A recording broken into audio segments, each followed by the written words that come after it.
What kind of mystery is it, Mrs. McGregor? Asked 6-year-old Benny. The youngest Alden couldn't keep still. He was bouncing up and down with excitement in the back seat of the family van. Mrs. McGregor, who was sitting up front beside Grandfather Alden, looked over her shoulder and smiled. "It's Nora's story to tell, Benny," she said, "not mine." Henry gave his little brother a playful nudge. "Hold your horses, Benny," he said. "It won't be long before we're at Eaton Place." At 14, Henry was the oldest of the Aldens. I guess I can hold my horses a little bit longer, said Benny. He didn't like to wait. Nora Eaton, a good friend of the Aldens' housekeeper, had invited Mrs. McGregor and the 4 Alden children to come for a visit in the country. There was an old mystery that needed solving, and Henry, Jessie, Violet, and Benny were eager to hear all about it. There was nothing the Aldens liked better than a mystery, and together they'd managed to solve quite a few. 12-year-old Jessie looked up from the map she was studying. "We make a left at the next road, Grandfather," she told him. Jessie was the best map reader in the family. She always knew how to get where they were going. "Oh, now I remember," Mrs. McGregor nodded. "It's been so long since I've been out this way, my memory's a bit foggy." "How long has it been, Mrs. McGregor?" Grandfather Alden asked, as they turned off the highway onto a gravel road full of twists and turns. "Let me see now. Nora's great-niece, Pam, was just a toddler the last time I saw her," said Mrs. McGregor. She thought for a moment. Now she would be about Violet's age.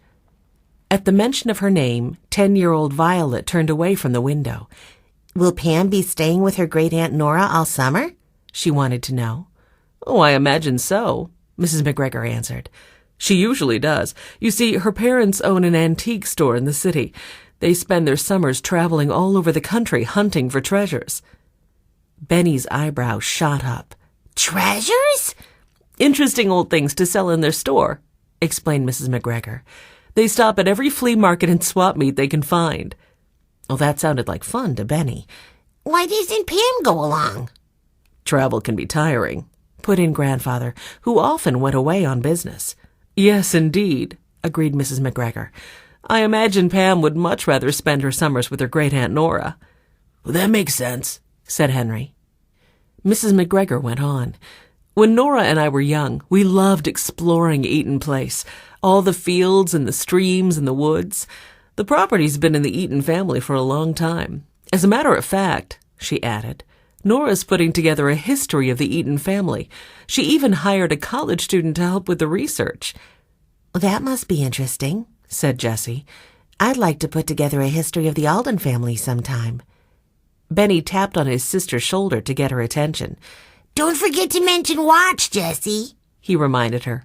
Watch was the family dog. "Oh, Benny," Jessie laughed. "I'd never forget Watch."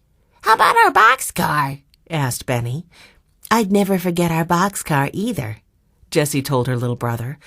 "Our old home is an important part of our family history." After their parents died, Jessie, Henry, Benny, and Violet had run away. They found an old boxcar in the woods and stayed there for a while. Then James Alden found his grandchildren and brought them to live with him in his big white house in Greenfield. He even gave the boxcar a special place in the backyard. The children often used their former home as a clubhouse. "I'm glad I brought my camera along," said Violet. "We can take pictures of our trip to go in our family history." James Alden smiled into the rearview mirror. "Photos are a great way to keep a record of the times." "I wonder what they did in the olden days," Jessie said thoughtfully, "before cameras were invented." "They didn't have cameras back then?" Benny sounded surprised. Violet shook her head. "Not until the 1820s.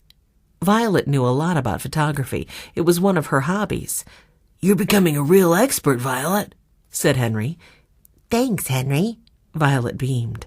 "But I still have a lot to learn." Grandfather spotted a small gas station. He pulled up close to the gas pumps. A woman with gray streaks in her dark hair came over to the car. "Fill her up?" the woman asked with a friendly smile. She was wearing blue overalls with the name Darlene embroidered across the front. Grandfather nodded. "You read my mind."